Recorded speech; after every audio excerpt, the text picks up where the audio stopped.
Malign Influences, our next discussion, panel number 2, is named From Within and Without, How Malign Narratives Shape the Western Balkans, and it will try to shed a light on how disinformation and other kinds of informational disorders, both domestic and foreign, erode trust in institutions, deepen divisions, and distort public discourse.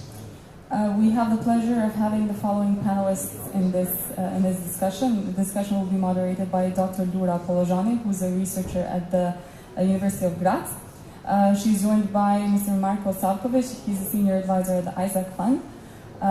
Ms. Gentiana Pacharizi, who's a media researcher and managing editor at Kosovo 2.0, and Mr. Filip Stoyanovski, who's the director for partnership and resource development at Metamorphosis. The floor is yours. All right. These microphones are super long, like giraffes.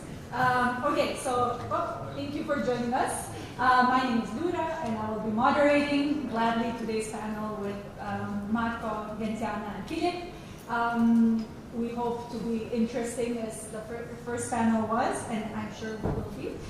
Today's topic, From Within and Without, How Malign Narratives Shape the Western Balkans. I really liked the way that this topic is shaped, because it really points out not only to what is happening outside the Western Balkans, but also gives agency to the actors within the Western Balkans, because disinformation, they're all very, they don't just originate from somewhere else and come to us, but they also originate from us and then go elsewhere.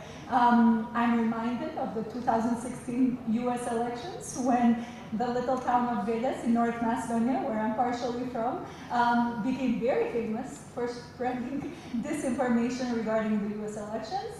At that time, they ran a very strong anti-Hillary campaign because they saw, based on their testimonies, they saw that that's the narrative that got most clicks.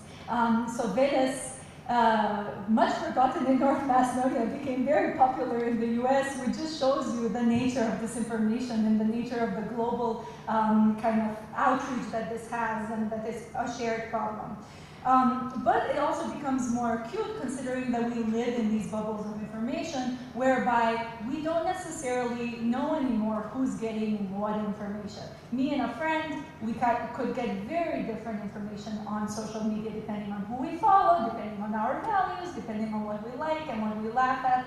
So in that sense, it really has become a very challenging topic for policy experts like the ones we have here today to address. I'm reminded, since we started with US elections, I'm reminded of Theodore Roosevelt, who was, I believe, the first one to bring the media into the White House, and he called it the bully pulpit, because at one point he saw the media as being this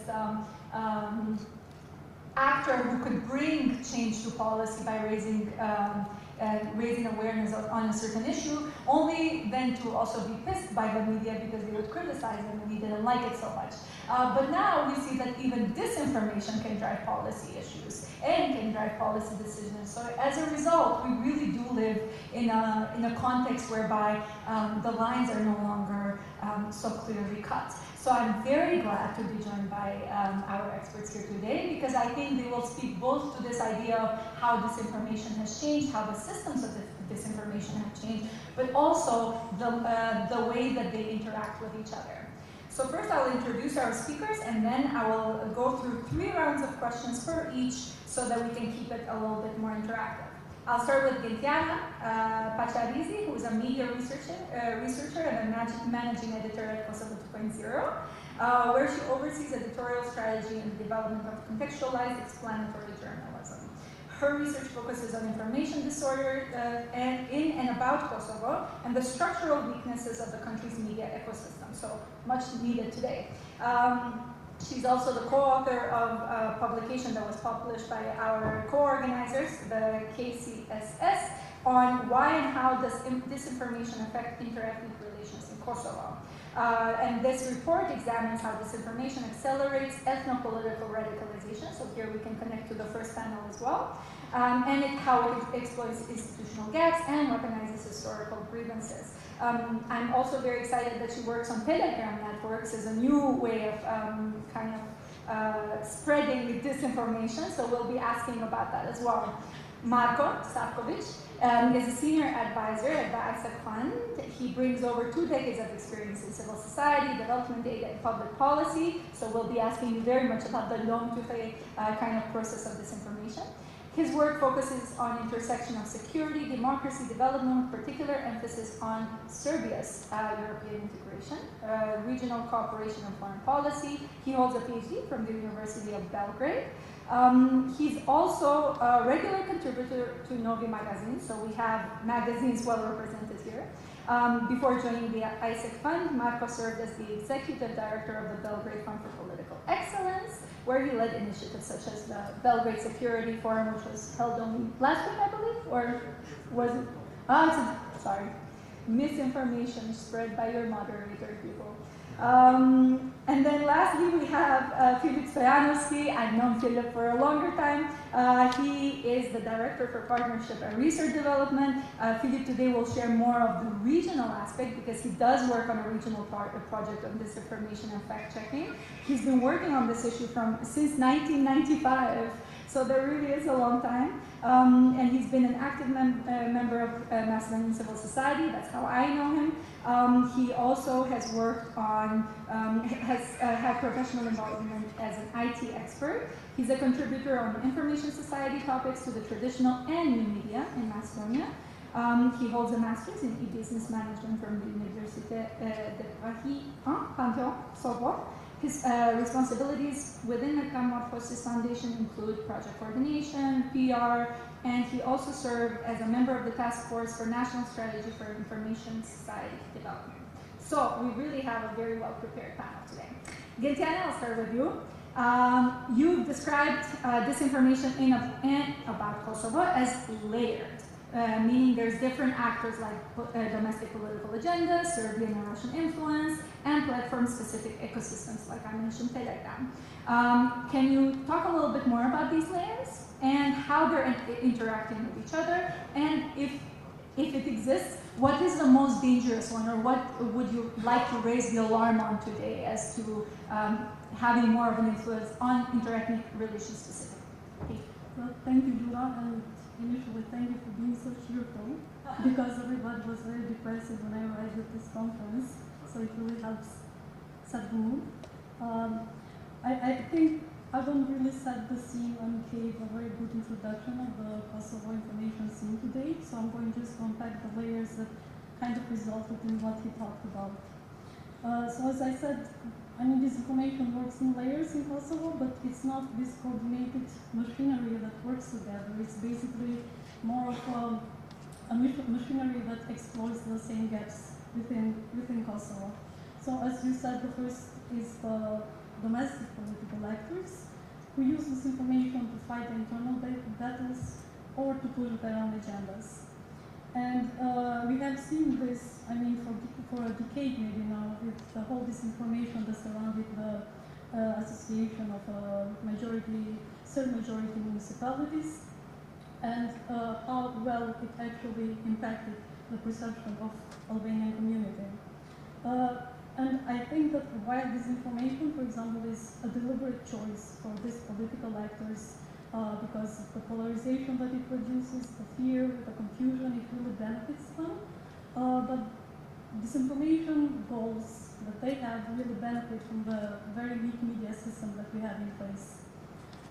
As we know, the majority of media in Kosovo really are pushed to produce this very dramatic, emotional, and fast content. And really they sometimes don't have, and sometimes choose not to allocate the time and the resources needed to explain complex issues such as the association. And in this way, it kind of ends having very complex issues being reported in a very simplified and emotional way. And this comes on top of this trend, I think, that is that Kosovo media is kind of shifting from public interest reporting towards political spectacle. And this leaves a big gap that gets exploited by both domestic political actors, but also from external online actors that consist of the second layer of disinformation in Kosovo.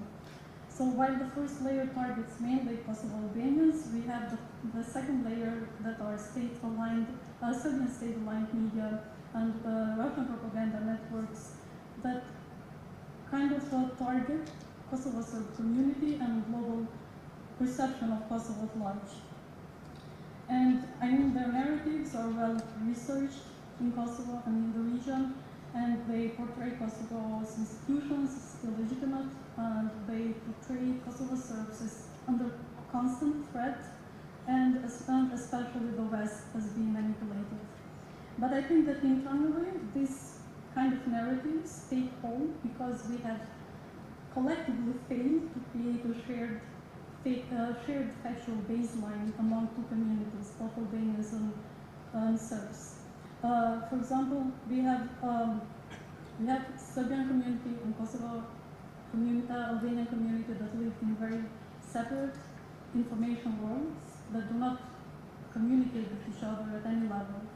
And you see, for example, you see that Kosovo Albanians and Serbs very rarely appear into each other's media outside of ethnic crisis or outside of crises that happen in the north or any other government action.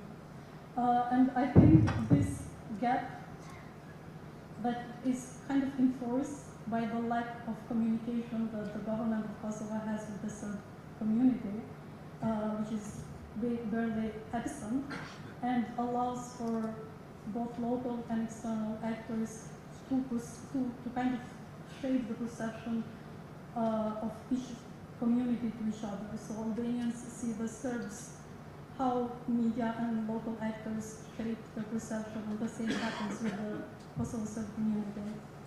And I think another layer, which is not really a layer but maybe just an enforcer, is the digital space that is weaponized not only by these well-established and resourceful actors, but also from unidentified actors that push any agenda that they are. But the difficulty here is that it's very difficult to systematically trace them and find out the interest they have into pushing those agendas.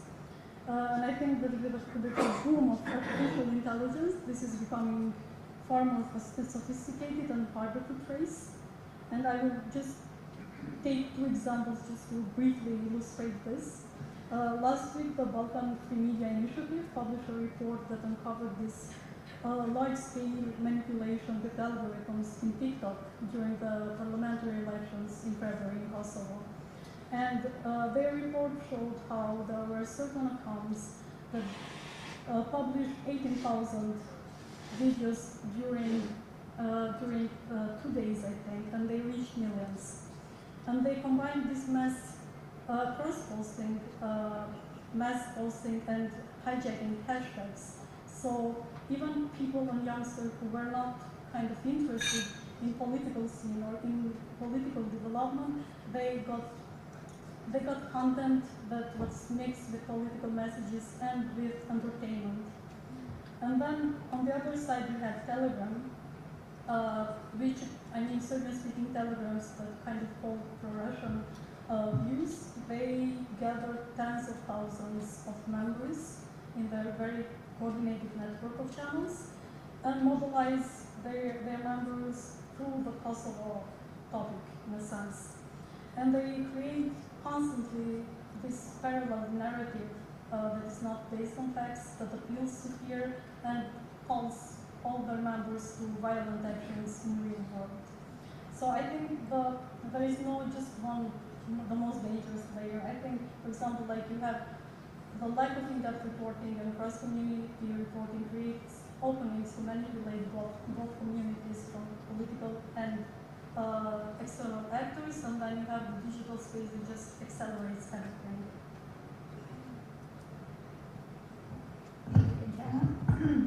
Marco, we'll move on to you. Gentiana already gave us a little bit kind of overview of the different channels that exist, but I wanted to see when it comes to the information societies, or basically disinformation in Serbia's integration in the EU and NATO and how these narratives work. Because we also see them in Kosovo, for example, as kind of It also has an influence in Kosovo, these disinformation narratives, but specifically in Serbia. Bojan already spoke in the earlier panel about how this looks like, that perhaps sometimes it's more creative than Russian propaganda. So we'd like to hear more from you. And who is the author of these kind of narratives? Is it state-aligned media? Is it political actors, foreign governments, fringe groups, or no longer so fringe? How do their interests overlap, and how does this make the whole picture look like, basically? Thank you. Well, that's a lot of questions. Thank you first to the organizers. I'm really happy to be here again among friends and colleagues. I mean, I didn't sense that much pessimism. Maybe I'm just happy to see so many people here. So, I mean, I also saw a lot of, smiles and people greeting each other. So, if this is a bubble, as a colleague of mine just said, it's a very nice bubble to be in. I mean, there are, I would say, there are many actors, but I don't necessarily think we talk a lot about Russia, but I really believe that this is something that we do to ourselves, in a sense. It's endemic, it's domestic, it's an ecosystem, more or less. Yes, there are fringe groups, and not fringe groups, but there are fringe actors who utilize these fairly new media, fairly new in our societies, maybe not that new when we talk about TikTok and Telegram. And I think that Telegram is a fantastic example when it comes to informing oneself on what is taking place in Ukraine. It's really for this community of people who are interested. It's probably the place to get a lot of frontline information and so on. And yes, it's information that's at times it seems very pro-Russia or in Russia's favor or originates from Russia. But I still believe that in Serbia, Russia really doesn't have to do a lot. And it's not that we are susceptible to Russian propaganda, it's simply that I think our historical experience and how in our society Russia has been perceived, it's a different story than the rest of the region, and it's a complex story and probably one we don't have time to elaborate on in this panel. However, the motivation is clear. You saw this information in order to weaken your opponents, in order to solidify your position. And right now, I think that we're actually seeing in Serbia limits of just how far this ecosystem can reach. I do not believe that it has the capability to control the narrative regarding the ongoing protest movement, if you will, because it's decentralized, it doesn't have a clear leader, it has many ways of communicating to the interested public, many accounts, to mention just one example. So one of the recent responses by pro-government or government-leaning group, or government itself, this is not something I can say with any certainty actually, was to start massively reporting Instagram accounts that were run by different faculties and different groups and faculties in order to get them offline.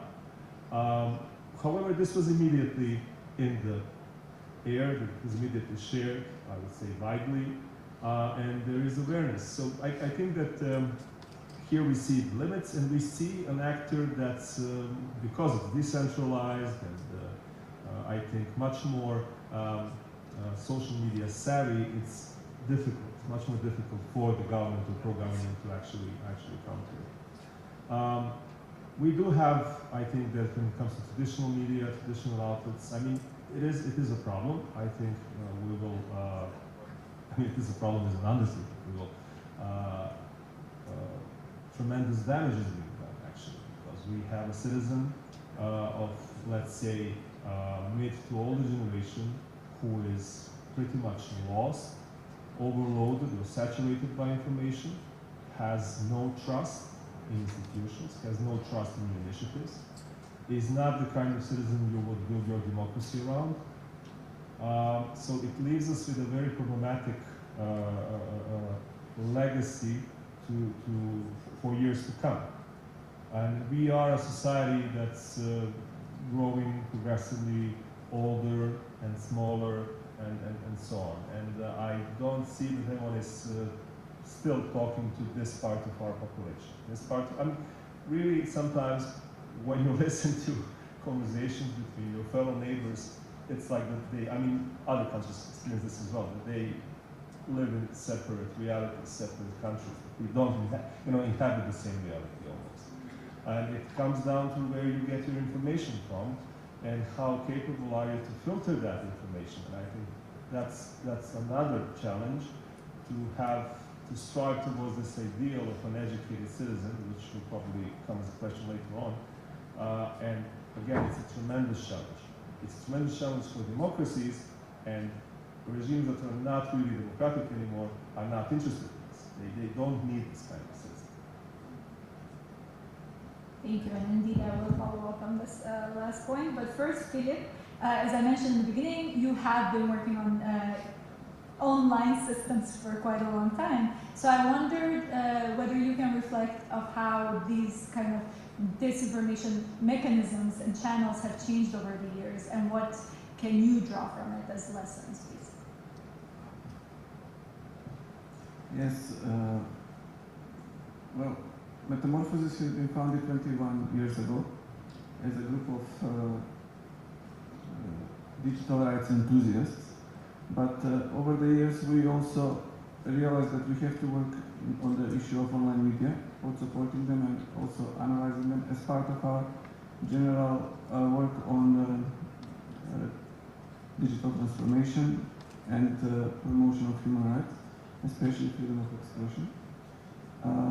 And in the last several years, we have been working on a regional project called the Western Balkans Anti-Disinformation Hub, which has been supported by the Kingdom of the Netherlands as one of the, let's say, few pioneering initiatives across the region that initiated a new way of doing things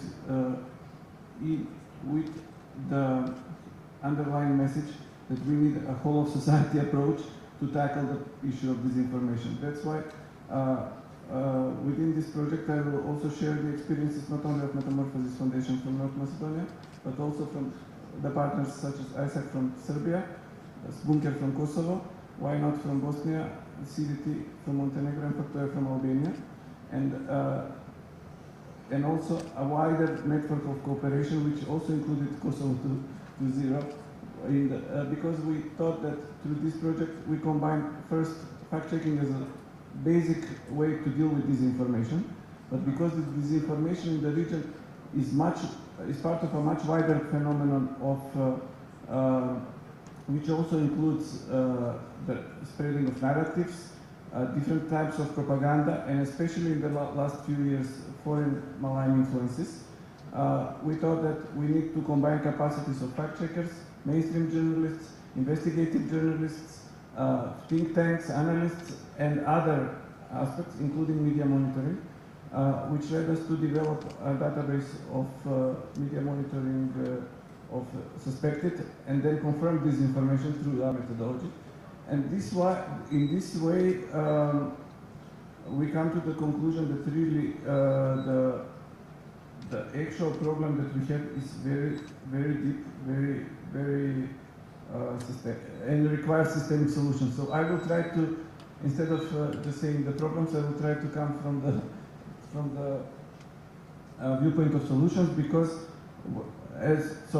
when I say whole society approach, that implies that our societies are deeply divided. We have deep divisions within the region, between countries, within the societies.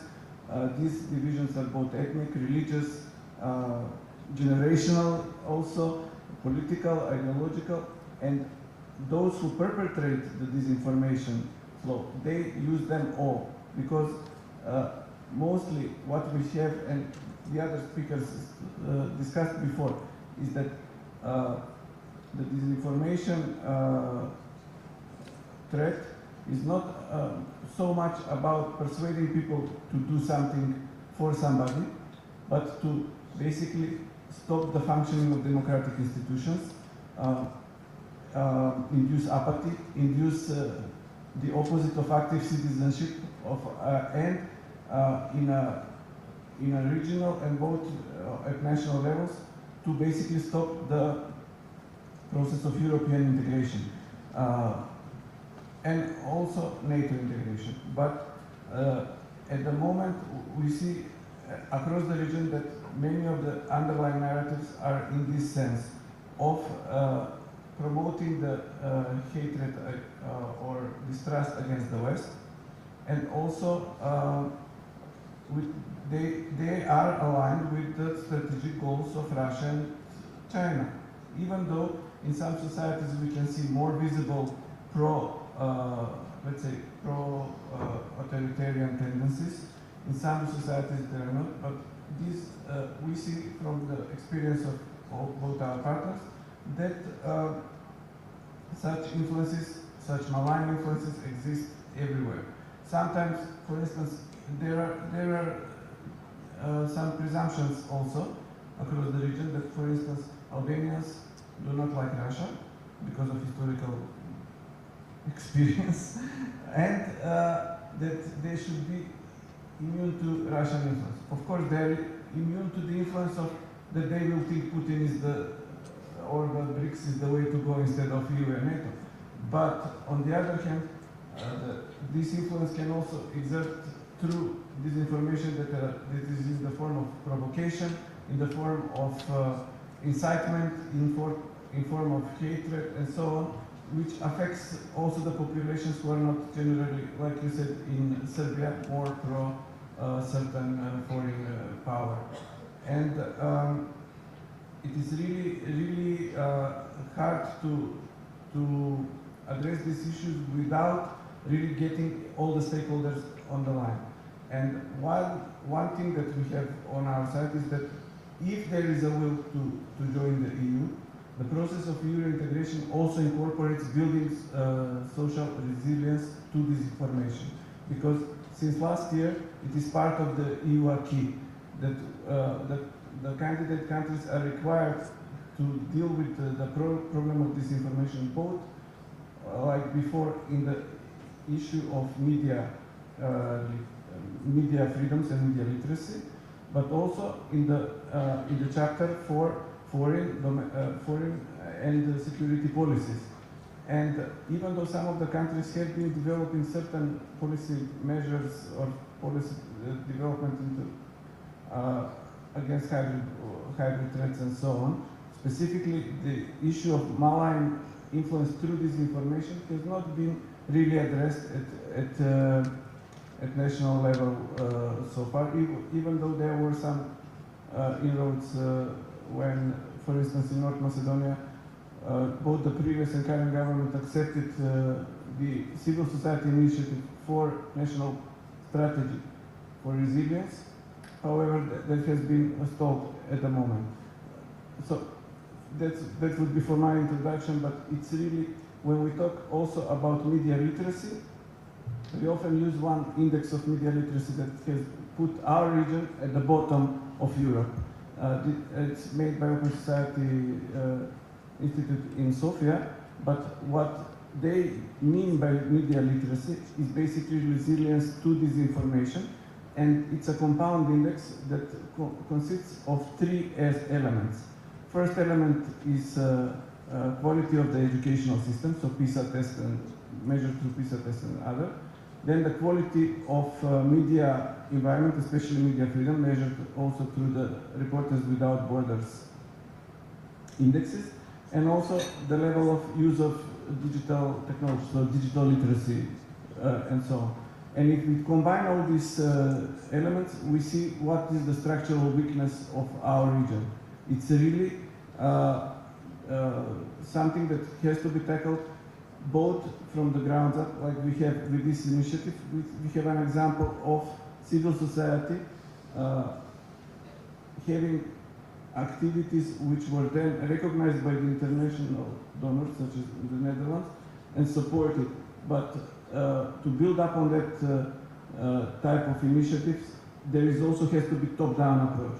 which could be basically at national level, but also in the context of joint regional European integration. So, for instance, we advocate for building of joint regional strategy for resilience that could then trickle down to national levels and then be used as one of the positive examples hypothetically mentioned in the previous session. Thank you, Philip.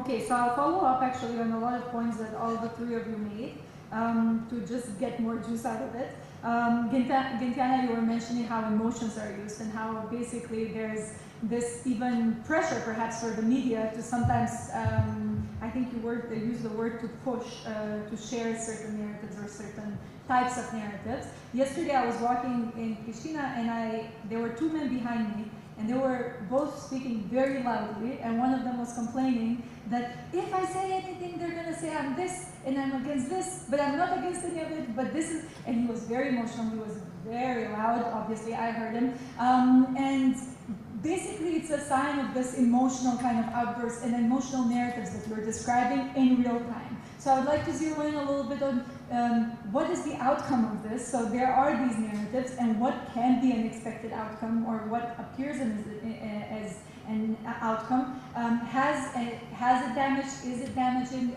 relations, not just interethnic perhaps, but also other divisions like political divisions and ideological, well, do I call them ideological? Perhaps that's too much, but at least political party divisions. So there's obviously a lot of frustration that is being formed in the ground. So where are these narratives leading us to? And is that maybe the most dangerous aspect that we can talk about? I think this ties very well to what Agon was saying during the first panel. Because internally, I'm 32, so I don't really remember how it was like 10 years ago, but for the past 4 years, it's becoming very difficult to preserve the critical voice if you think differently from the government in power and also their supporters. So you kind of witness this kind of polarization, not only in the media space or not only in this kind of conferences that we go to, but it's also among friends. It's very difficult to talk about facts without being labeled that you are against, for example, the dossier, so you should side with the previous political elites. And I think this result has come a lot by the whole narrative that the dossier has pushed forward for the past 4 years, and it has not really allowed for different voices to exist in this between the area of green, of white and black. So if you exist in between these two, you're kind of silenced. And I think the same mechanisms apply also into the interethnic relations. For example, like both Kosovo institutions and both Kosovo, Serbian state-aligned media and the state itself present each other community as an existential threat to each other. So every narrative that comes then appeals to the fear and to this existing fear that anything that happens, even if it's a very small incident, it has to be the brink of another ethnic crisis.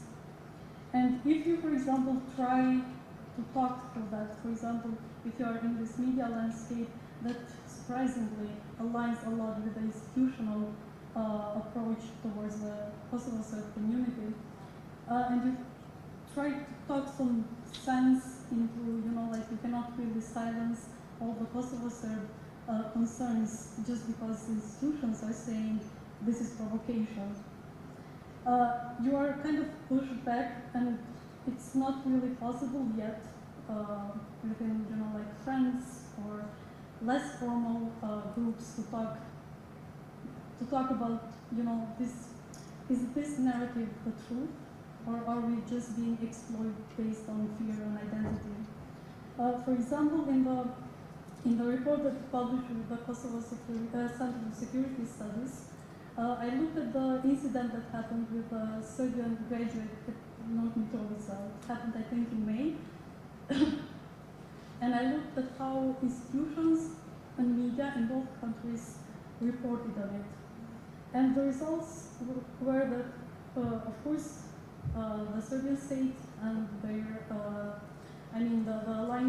the media that aligned with them presented it as an institutional violence towards an ethnic group, as a continuation of this narrative of Serbs being persecuted by Kosovo institutions. And on the other hand, you had Kosovo institutions and the majority of media that presented it as a Serbian provocation. But I mean, I was kind of disappointed by Kosovo media because some of them had the tools to go beyond that narrative and actually do a little bit more investigation, but they just used this incident to further escalate in terms of tensions, and then of course Telegram Serbian-speaking channels took a run with it, and they used it to spread panic. It was active for more than 2 weeks, and I think if I go back to it, it still might reappear. They feed into this narrative of victimhood and how they should be mobilized to protect the Serbian community. But they had no shared facts. I think it was only Kosev, after a few days, that actually brought jointly two narratives and told what the truth was.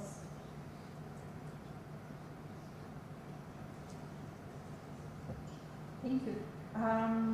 Marco, as a result of kind of joining this thought that Diana shared and what you were concluding in the first round where you spoke about basically the voters and the citizens as voters and where citizens get their information to vote from, there seems to be also from your talk this impression that at least that I perceive that this responsibility lies within basically at this point individuals, that it's us who get to choose what is fake and false, false and true, and it's our ability to detect information. But what can the infrastructure be around this that either empowers or allows this, so allows this information to spread and then can inhibit it? And you said that governments are not so interested in making this happen. Perhaps they prefer this disinformation or this decentralized in some aspects, but in others, like the media savviness in youth, they might dislike it.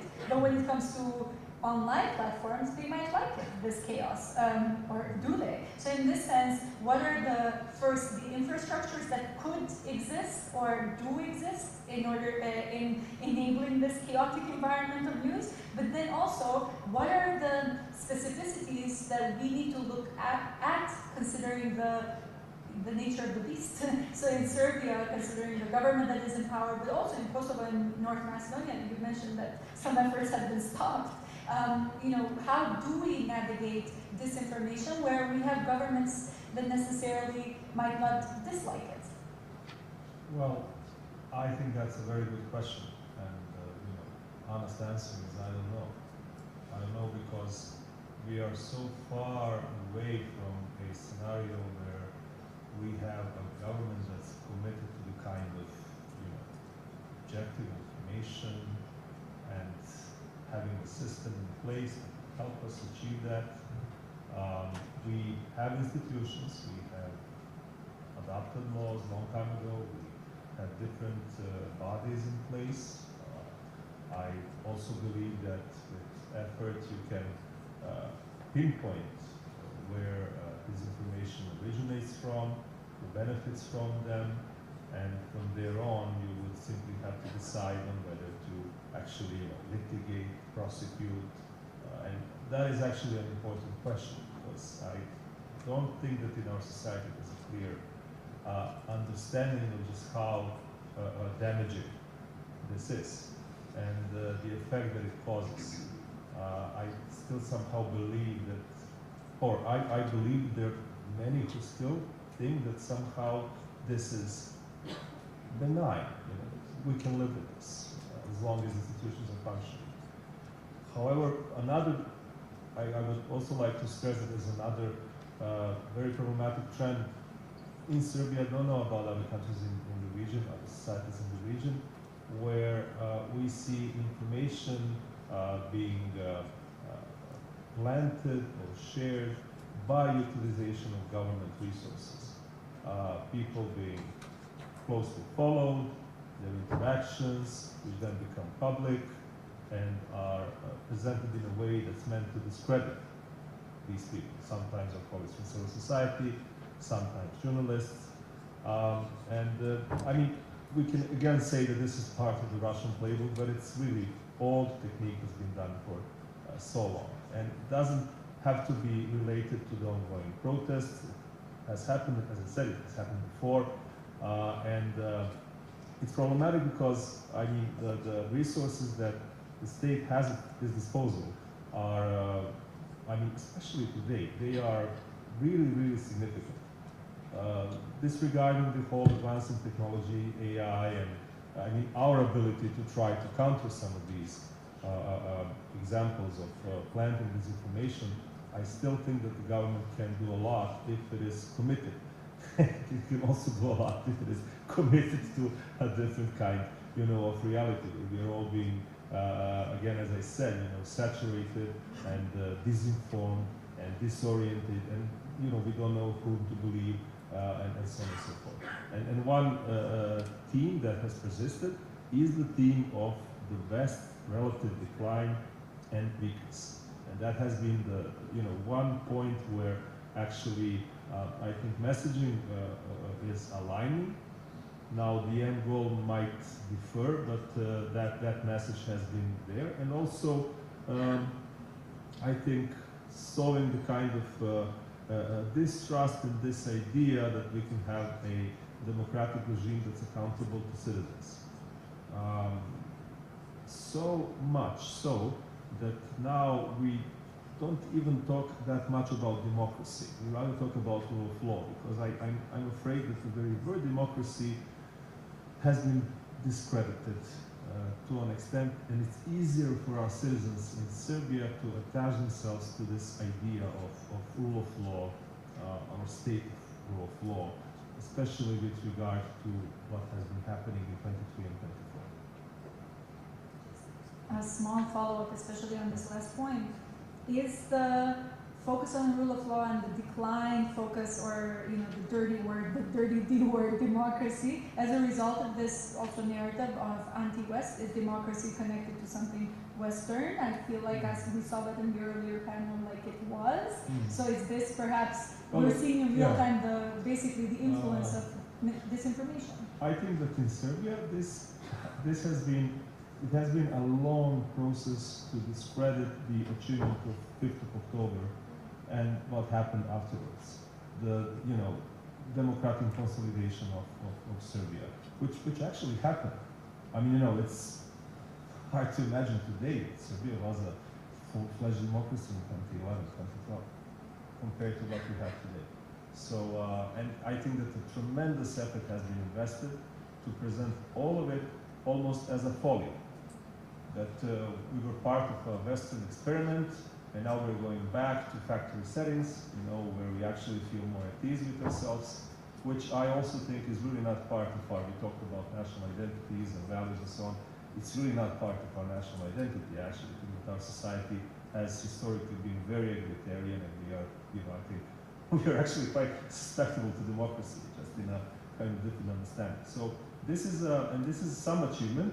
And again, I cannot offer solutions, because the solutions, I think, also there's a fine line with, where you have to be careful of infringement. We cannot go into censorship, and I think that for many will feel that, for instance, when Radio Television Serbia on its internet portal puts a very elaborate description of, Hermitage exposition in Belgrade National Museum, I don't see that as Russian propaganda. I think we have to be very careful, because some of the, in the whole, this whole atmosphere, I mean, reality that Europe is at war, we don't feel that way in Serbia. And so you have to be careful how you create these counter messages. Thank you. Philip, I will make you our solutions guy since we're shying away from solutions the whole time. But I think Marco already pointed out to some of the dilemmas that exist when it comes to solutions. One being, not vying towards the option of censorship or libel suits that basically make media's life impossible. But there's also other challenges. For example, you mentioned several indicators like the PISA results, which indicates to education. Disinformation is a beast that moves fast, whereas all the tools we seem to have to counter it are tools that take time, like education takes time. Developing digital literacy takes time. So how can we think of solutions? Is the regional effort something that would be the solution because more heads, more power, better results? Or are we talking about, I don't know, do we need to think outside the box and in order to come up with perhaps quicker solutions? But that might be my impatience speaking. Well, I can point out some of the priority areas of intervention which were identified through our regional work. And I think it's ambitious to say we have solutions, but really we generally have a feel of what needs to be done across the region. We have to develop democracy and to improve our quality of life. Much of the narratives that are present and are anti-democratic are not new. They are not. They don't require too much creativity to be, because it's about repetition. It's about recycling, even not only from the 90s, but also from even before.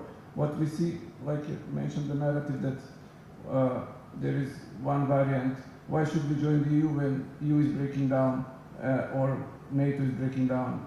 That is a narrative that was part of Cold War propaganda of Soviet Union for a long while, based on the Marxist idea that capitalism will disintegrate and that only the socialist countries behind the Iron Curtain, where we were not at that time as Yugoslavia, will persevere.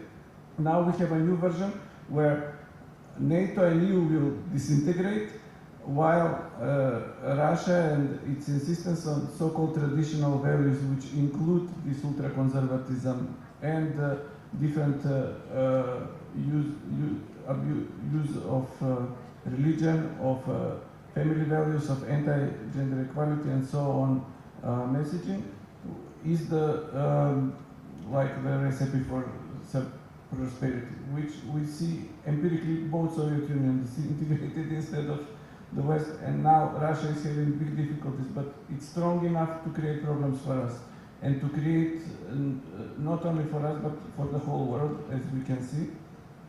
And in order to counter this, the priority areas of intervention are first, preserving electoral integrity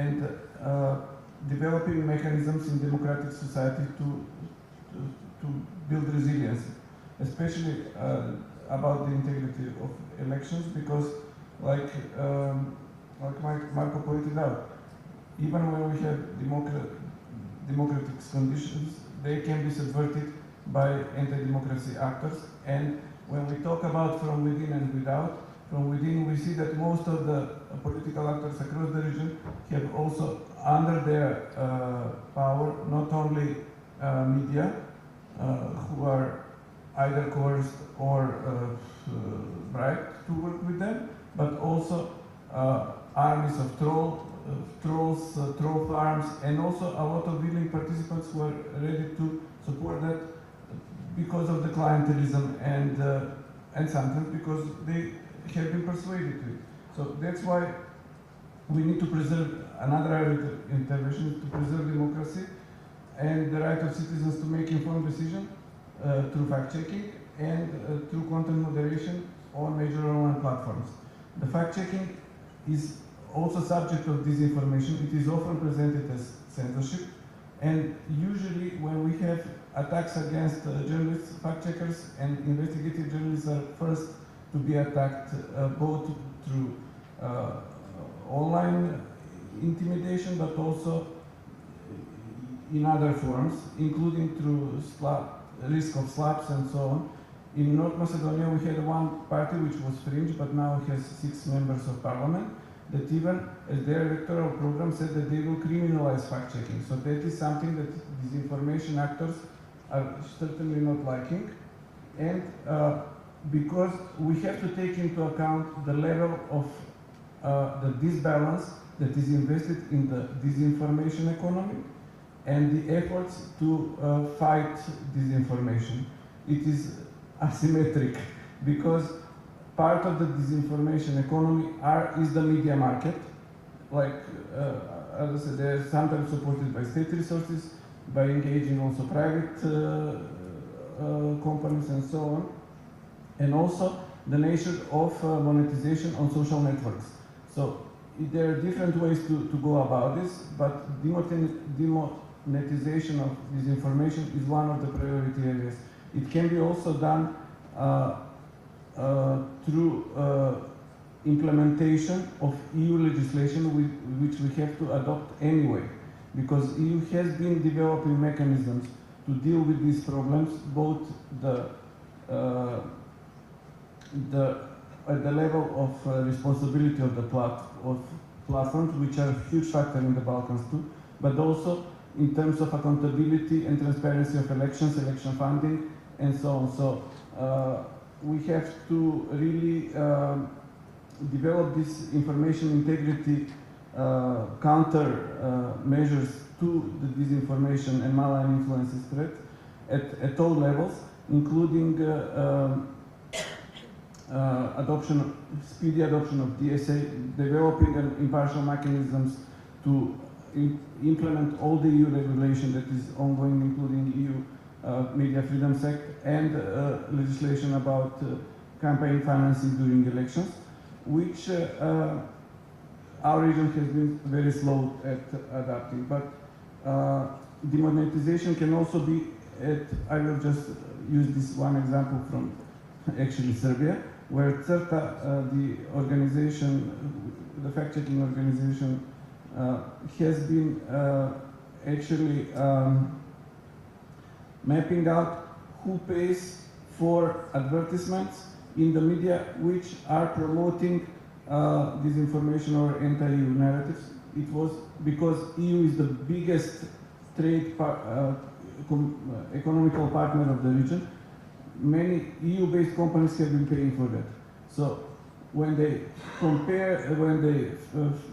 faced these companies with this fact, some of them withdraw financing for advertisement in some of the disinformation media. So it's really, I again return to the whole of society approach. It's also the private sector, the education, not only the media, not only fact checkers, and especially state institutions, all can and should play a role in this endeavor. Thank you, Philippe. I'll open the floor to questions so that I don't keep asking. Yes, one. Do we have another one? Two? So we can gather those two.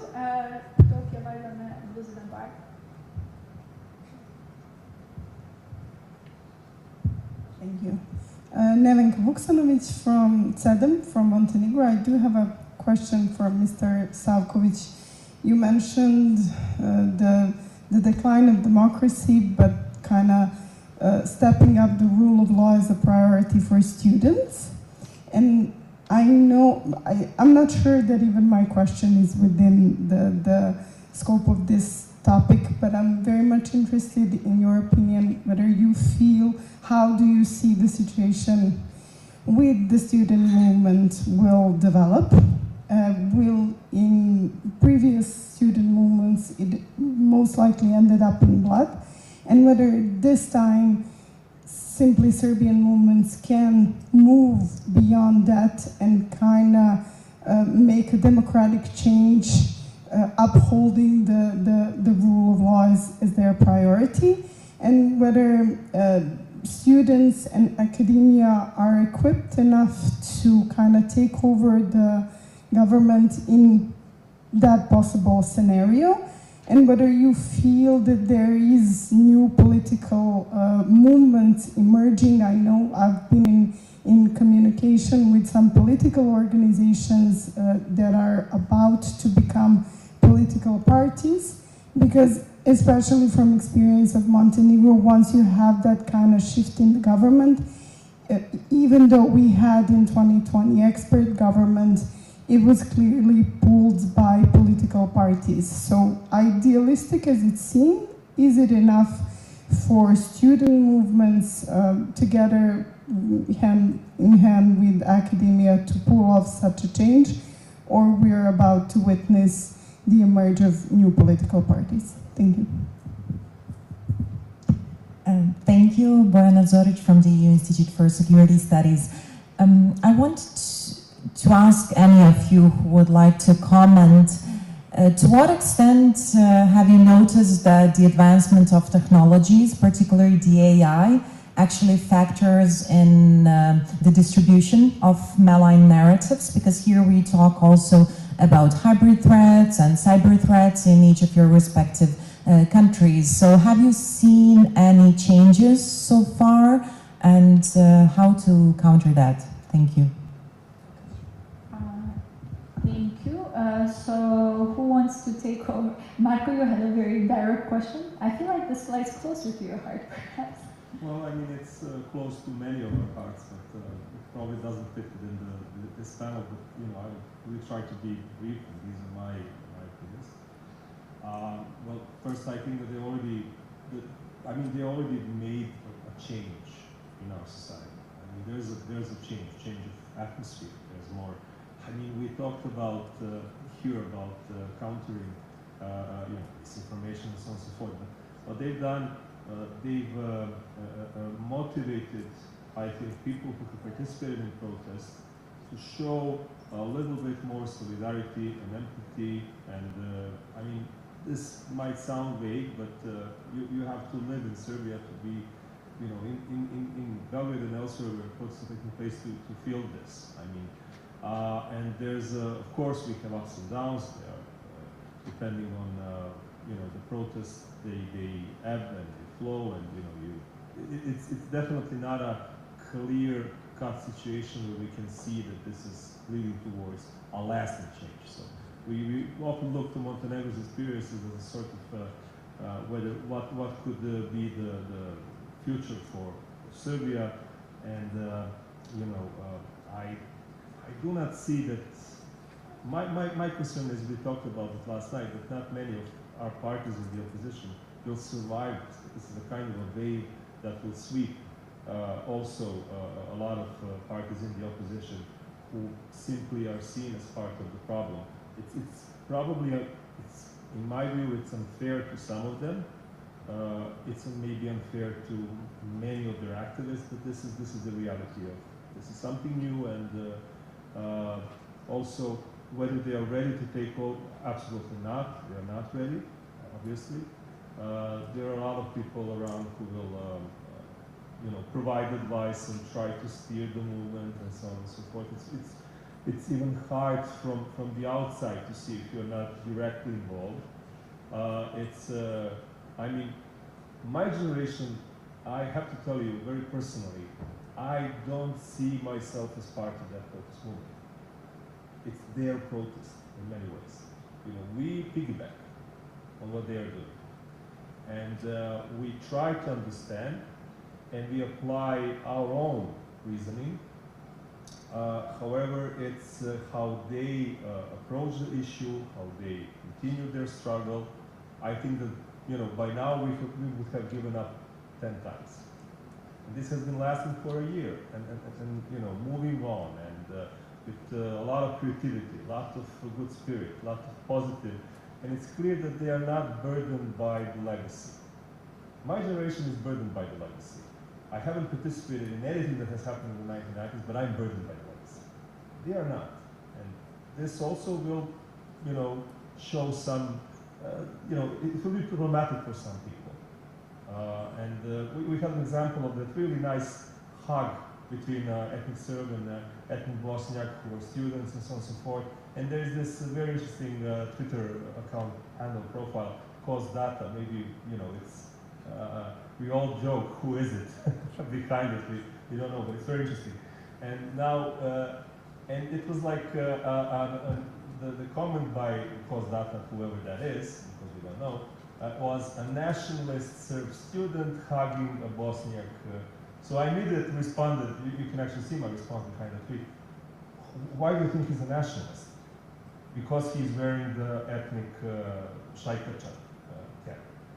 And then it turned out that I completely ignored that actually this is a Shaikacha with the royal symbol, which is also, you know, Chetnik symbol, to use this as a, one of the parts of the uniform and so on and so forth. And it has a very negative connotation for some.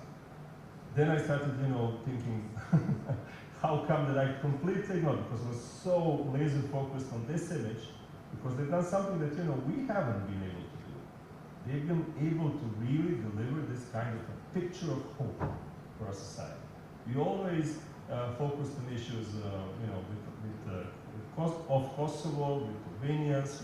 We ignored problems elsewhere for a long period of time. Perhaps we were not open and fair enough towards Bosniaks as part of our community. And here we have this fantastic act of individual acceptance. You know? And I think with that image they've done more than many of us have. But it's a probably disorganized, very heterogeneous, very, you know, it lacks the kind of leadership that we would expect. We often comment we would like to see a couple of people representing the students, you know, to put actually a face and a name to, you know, someone who could, but this is not happening. So, I mean, all of this has nothing to do with the panel. I could talk for a lot more, but I think, you know, it's...